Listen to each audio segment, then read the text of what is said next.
عزیزان ملت اسلامیہ، خطبہ مصنوعہ کے بعد آیت کریمہ کی روشنی میں کچھ سننے اور سنانے سے پہلے آئیے ہم اور آپ ایک ساتھ مل کر آقا انعامدار مدینے کے تاجدار دونوں عالم کے مالک و مختار جناب ابد قرار رحمت عالم نور مجسد یعنی حضور احمد مجتبی محمد مصطفیٰ صلی اللہ تعالی علیہ وسلم کی بارگاہ بے کس پناہ میں اپنی غلامی کا ثبوت دیتے ہوئے حدیث درود پاک پیش کریں اور پڑھیں اللہم صلی علی سیدنا و مولانا محمد مالک وسلم الصلاۃ والسلام علیک یا رسول اللہ صلی اللہ تعالی علیہ وسلم۔ نبی اور آل نبی پر ایک مرتبہ پڑھ لیجئے اللہم صلی علی سیدنا مولانا محمد وعلی آل سیدنا مولانا محمد مالک وسلم صلاۃ والسلام علیک یا رسول اللہ صلی اللہ تعالی علیہ وسلم۔ حصول برکت کے لیے ایک مرتبہ اور پڑھ لیجیے اللہم صلی علی سیدنا مولانا محمد مالک وسلم صلاۃ والسلام علیک یا رسول اللہ صلی اللہ تعالی علیہ وسلم۔ جو دہکتی آگ کے شعلوں پہ سویا وہ حسین، جو دہکتے آگ کے شعلوں پہ سویا وہ حسین، جس نے اپنے خون سے دنیا کو دھویا وہ حسین، جو جواں بیٹے کی میت پہ نہ رویا وہ حسین، جس نے سب کچھ کھو کے پھر بھی کچھ نہ کھویا وہ حسین، شاہ است حسین، بادشاہ است حسین، دین است حسین، دین پناہ است حسین، سرداد نداد دست در دست یزید، حقا کی بنائے لا الہ است حسین۔ عزیزان ملت اسلامیہ، جیسا کہ ابھی اعلان کیا گیا کہ حضرت پیر بابا احمد حسین شاہ قادری کا سنبل بھی ہے اور سرکار امام علی مقام امام حسین اور شہدائے کربلا کا جشن بھی۔ بڑے خوش نصیب ہیں ہم اور آپ کہ ایسی محفل میں شرکت کرنے کا موقع اللہ تبارک و تعالیٰ نے ہمیں دیا۔ شہدائے کربلا سیدنا امام علی مقام امام حسین اور ان کا مقام، ان کا مرتبہ اس آیت کریمہ میں رب نے فرمایا ہے قُلْ لَا أَسْأَلُكُمْ عَلَيْهِ أَجْرًا إِلَّا الْمَوَدَّةَ فِي الْقُرْبَى۔ اللہ تبارک و تعالیٰ قرآن حکیم میں ارشاد فرماتا ہے اے محبوب آپ فرما دیجئے کہ اے لوگو مجھ سے تمہیں کچھ مجھے نہیں چاہیے، اگر تمہیں کچھ کرنا ہے، کچھ دینا ہے تو میری اہل بیت سے، میری اولاد سے محبت کریں۔ کہنے کا مقصد یہ ہے کہ ہم سب کو، انسانوں کو جو کچھ بھی ملا ہے رسول کے صدقے میں ملا ہے، اس لیے اللہ فرما رہا ہے کہ محبوب آپ کہہ دیجئے کہ تمہیں سب کچھ میرے صدقے میں ملا ہے مگر اس کے بدلے میں مجھے کچھ نہیں چاہیے، اگر تمہیں کچھ دینا ہے، کچھ کرنا ہے تو میری اہل بیت سے محبت کرو۔ یاد رکھو اہل بیت کی محبت میں جو دنیا سے رخصت ہوا وہ شہادت کی موت ہو رہا۔ اہل بیت کی محبت دل میں ہے اور وہ انتقال کر گیا محبت پر ہی تو اس کی موت شہادت کی موت ہے۔ اور اگر اہل بیت کی عداوت، اہل بیت کی دشمنی، اہل بیت کی نفرت اگر دل میں ہے اور اسی پر وہ مرا تو اس کی موت کافروں کی موت ہے۔ یہ مقام ہے اہل بیت اطہار آل رسول کا، ان کا مقام بہت بلند اور بالا ہے. آپ نے سنا ہوگا کہ جب حسنین کریمین چھوٹے تھے مسجد نبوی میں دونوں تشریف لے آئے. چھوٹے چھوٹے تھے. سرکار صلی اللہ تعالی علیہ وسلم جمعہ کا خطبہ دے رہے تھے. ممبر پر خطبہ دے رہے تھے. جیسے ہی حسنین کو دونوں نواسوں کو سرکار نے آتے ہوئے دیکھا. گرمی کا دن تھا, پیر جل رہے تھے. سرکار نے خطبہ چھوڑ دیا اور جا کر کے دونوں نواسوں کو اپنی گود میں اٹھا لیا.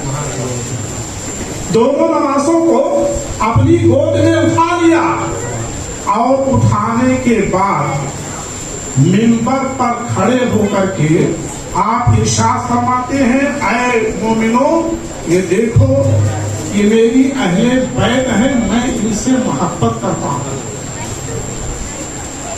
ممبر رسول پر اپنے ممبر پر رسول کھڑے ہو کر کے اعلان کر رہے ہیں اور تمام صحابہ کو بتا رہے ہیں کہ میں ان سے محبت کرتا ہوں, تم بھی ان سے محبت کرو.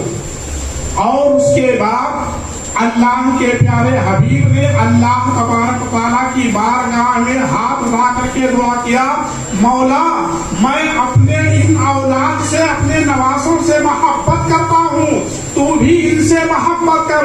اور اے پروردگار عالم جو بھی ان سے محبت کرے تو ان سے محبت کر. جو آل رسول سے محبت کرے اے پروردگار تو ان سے محبت کر. اور جس سے اللہ تبارک و تعالیٰ محبت کرے میرے پیارے اس کا کیا مقام ہے؟ نعرہ تکبیر, اللہ اکبر, نعرہ تکبیر, اللہ اکبر, نعرہ تکبیر, اللہ اکبر. اس کا مقام کتنا بلند اور بالا ہوگا. ظاہر بات ہے کہ اللہ کے پیارے حبیب نے اپنے نواسوں کے بارے میں بتایا میں ان سے محبت کرتا ہوں. وہاں پر بظاہر حسنین کریمین ہیں مگر سرکار کا فرمان اپنی پوری اولاد کی طرف ہے. سرکار کا فرمان اپنی پوری نسل کی طرف ہے کہ جو بھی آل رسول ہے اس سے محبت کرو. جب تم ان سے محبت کرو گے تو اللہ تبارک و تعالیٰ تم سے محبت فرمائے گا اور پھر تمہیں کسی چیز کی حاجت ہوگی تو تمہیں کہنے کی ضرورت نہیں ہے. اس لیے کہ جو بھی دنیا میں سب کو مل رہا ہے وہ رسول اور آل رسول کا صدقہ ہی مل رہا ہے. اگر اللہ تم سے محبت کرے گا اور ان کے صدقے میں محبت کر رہا ہے تو ظاہر بات ہے کہ تمہیں جس چیز کی حاجت ہے اللہ تبارک و تعالیٰ وہ عطا فرمائے گا. میدان کربلا میں امام علی مقام امام حسین رضی اللہ تعالیٰ عنہ نے اپنی اولاد کی, اپنے بھائیوں کی, اپنے بھانجوں کی, اپنے بھتیجوں کی اور اپنے مریدوں کی جو قربانی پیش کی ہے وہ مذہب اسلام کو بچانے کے لیے, اپنے نانا کے دین کو بچانے کے لیے. اور سب سے بڑی بات تو یہ ہے کہ مشیت الہی یہی تھی کہ کربلا میں امام علی مقام اور ان کے رفقا شہید کیے جائیں, ورنہ مجال تھی کوئی انہیں کچھ کر پاتا. سیدنا حضرت علی اکبر شہزادے ہیں امام علی مقام کے. جب وہ میدان کربلا میں گئے تو آپ جانتے ہیں تھوڑی دیر کے لیے یزیدیوں نے اپنے ہتھیار چھوڑ دیے. کیوں چھوڑا؟ اس لیے کہ حضرت سیدنا علی اکبر اللہ تعالیٰ علیہ وسلم کے جیسے تھے. یزیدیوں نے دیکھا کہ سرکار کی شبیہ میرے سامنے کھڑی ہے. اس دیر کے لیے ان لوگوں نے اپنے ہتھیار نیچے چھوڑ دیے. عمر ابن صاحب ناہنجام نے کہا اے یزیدیو تم نے اپنے ہتھیار کیوں نیچے کر لیے؟ کہا دیکھو سامنے کون کھڑا ہے, ہم سبھی ہیں پیغمبر ہیں, ہم جو ان کے جیسا ہے مصطفیٰ کے جیسا جو دکھ رہا ہے اس کے اوپر ہم تلوار نہیں چلا سکتے، مگر عمر ابن صاحب نے کہا یہ میرا حکم ہے، یہ محمد نہیں ہے، ہم شبیہ محمد ہے، حسین کا بیٹا ہے، تمہیں جنگ کرنی پڑے گی، اگر تم جنگ نہیں کرو گے تو ہم تمہیں جو ہے کاٹ ڈالیں گے۔ ایسا ڈرا کر کے اس نے یزیدیوں کو بھڑکایا، اور پھر حضرت علی اکبر رضی اللہ تعالیٰ عنہ نے کہا جسے میرے مقابلے میں آنا ہے آ جائے، جسے میرے مقابلے میں آنا ہے آ جائے۔ مگر سب جانتے تھے شیر خدا کے شیر ہے، کوئی سامنے آنے کی ہمت نہ کر سکا۔ سیدنا حضرت علی اکبر رضی اللہ تعالیٰ عنہ نے اپنے گھوڑے کو ریل لگائی اور خود ہی یزیدی فوج کے اندر گھس گئے، اور تلوار چلاتے چلاتے ہزاروں کو فینا کرتے ہوئے جہنم پہنچانے کے بعد جب تھوڑا تھکاوٹ محسوس ہوئی، فوراً ہی سب کو کاٹتے ہوئے ہزاروں کو جو ہے مارے جہنم پہنچاتے ہوئے فوراً گھوڑے کو پھر ریل لگائی اور خیمے کی طرف واپس آئے۔ امام علی مقام امام حسین کی بارگاہ میں گھوڑے سے اترے، کہا ابا حضور اگر آج ایک گھونٹ پانی ابھی مجھے مل جائے، ابھی ایک گھونٹ پانی اگر ابھی مجھے مل جائے تو ابا جان سارے یزیدیوں کو ابھی کاٹ کے رکھ دوں گا، میں اکیلے ہی سب کو کاٹ دوں گا، صرف ایک گھونٹ پانی مل جائے۔ امام علی مقام امام حسین نے فرمایا بیٹا نانا جان تمہارا انتظار آب کوثر کا پیالہ لے کر کے کھڑے ہوئے تمہارا انتظار کر رہے ہیں، اب تمہارا آخری وقت ہے، پانی تمہیں بظاہر یہاں نہیں ملے گا، مگر تمہارے نانا جان آب کوثر کا پیالہ لے کر کے تمہارے انتظار میں کھڑے ہیں۔ پھر بھی اگر تمہیں کچھ تسکین چاہیے، کچھ تمہیں سکون چاہیے تو آؤ میرے پاس۔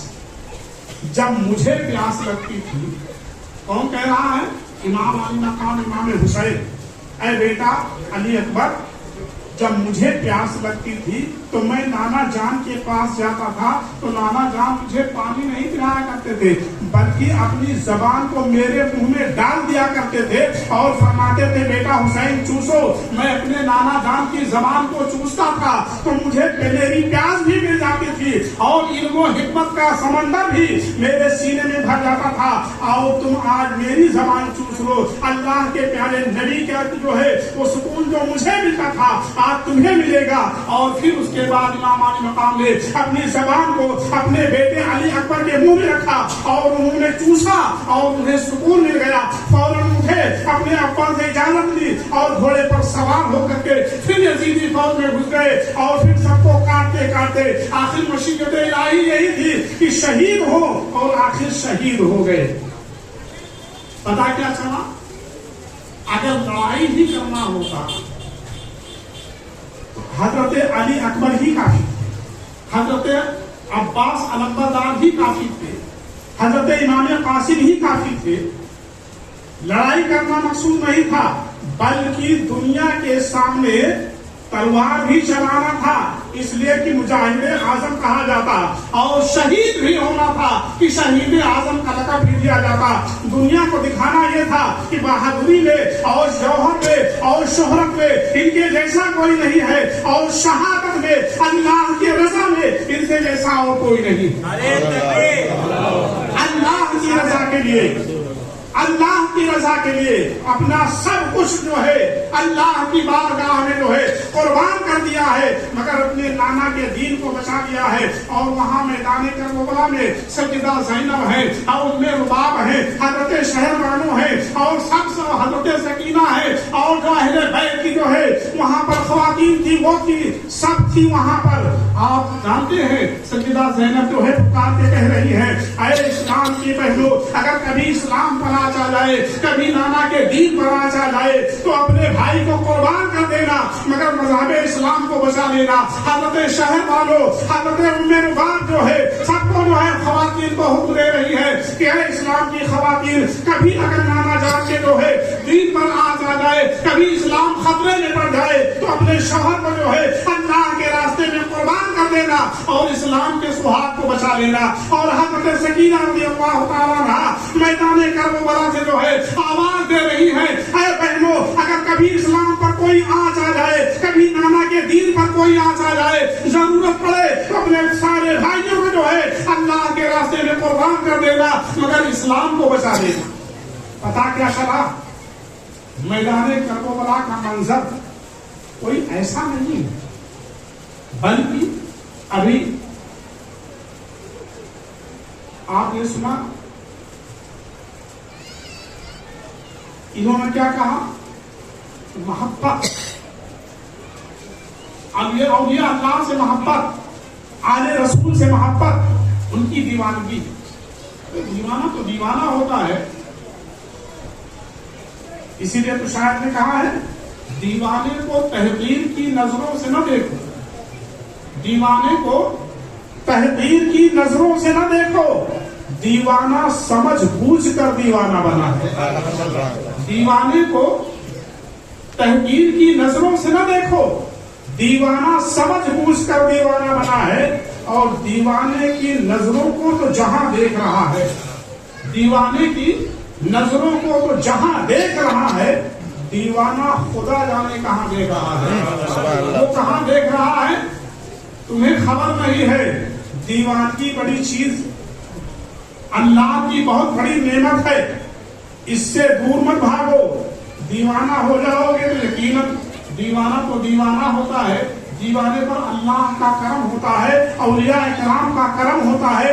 یہی دیوانگی تو میدان کربلا میں تھی, اسلام کی دیوانگی اور اپنے نانا کے دین کی دیوانگی. کربلا میں سب کچھ لٹا دیا اور ہمیشہ کے لیے جو ہے مذہب اسلام کو ہرا بھرا کر دیا. یہی وجہ ہے کہ کہنے والے نے کہا ہے حسین نے کربلا میں جو جوہر دکھایا ہے اور جو استقامت دکھائی ہے, جو صبر و رضا کا پیغام دیا ہے, دشت بلا کو عرش کا زینہ بنا دیا, دشت بلا کو عرش کا زینہ بنا دیا, جنگل کو مصطفیٰ کا مدینہ بنا دیا, ہر ذرے کو نجف کا نگینہ بنا دیا, تو نے حسین مرنے کو جینا بنا دیا.